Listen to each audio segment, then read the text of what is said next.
Welcome to Google Mapping Tools in the Classroom. We're very glad that you're here and excited about this opportunity for you to learn about the power of the Google Mapping tools.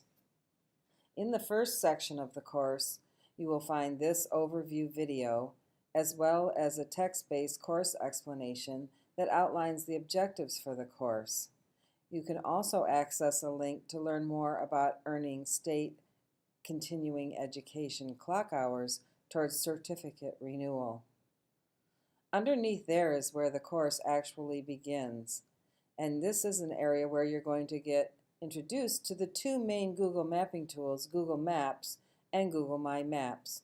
You'll notice that by each item in the course there is a checkbox, and these are available for you to track your progress through the course. So as you've completed many of these, you can add the check mark to just indicate that you've done that, so that the next time you log in, you can see where you need to begin very quickly. Anything that's blue is a link to more information.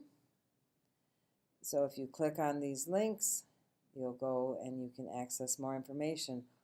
Often they will open in a new tab so that when you close them, you're immediately back in the course. Sometimes the links keep you within the course.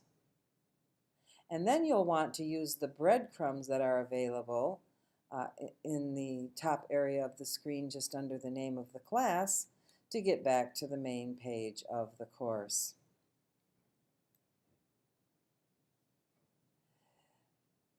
There's a section for creating a Google account, which if you already have one, you can just tick off that you've completed it and continue on. You're going to learn about navigating and using the public Google Maps product. This is the resource that's available online and as an app. You're probably familiar with using it for directions. And what you'll find in each of these learning sections are video tutorials as well as text-based tutorials to help you learn to use the tools. Following those learning experiences, you'll have a turn to take action on what you've learned. So there will be assignment directions that tell you in detail what you need to do to complete that task. And then there will be a place where you will submit the assignment. And when you do that, what will happen is you'll have some information, it will tell you about this, and you click on the Add Submission button, and you will get a text box where you can go ahead and type right in the box. If you'd like more text editing tools, this little icon right here will open up many of the other tools that you are familiar with, and you can simply enter the information that you need. In this case, I would be pasting URLs for the maps I saved from Google Maps.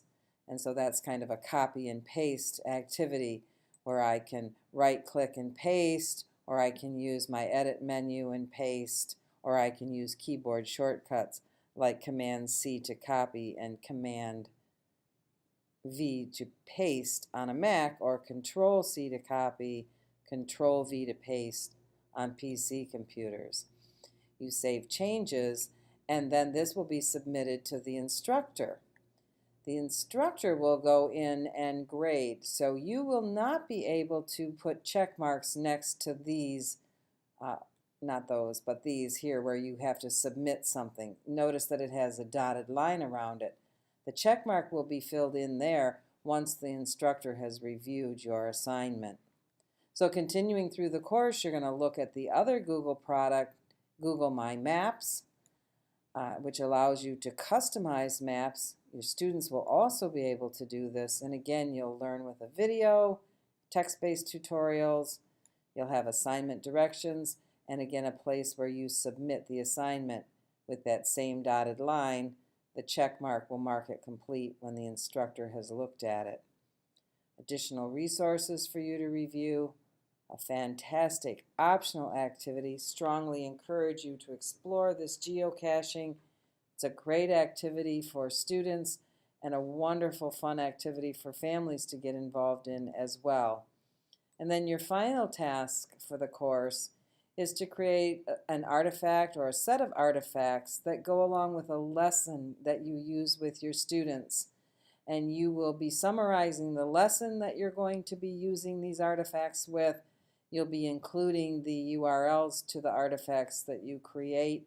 And then you'll have just a paragraph of reflection on how using these mapping tools will enhance and change the lesson. And here is where you will submit that last item. So have fun learning about the Google mapping tools, and can't wait to see what you create.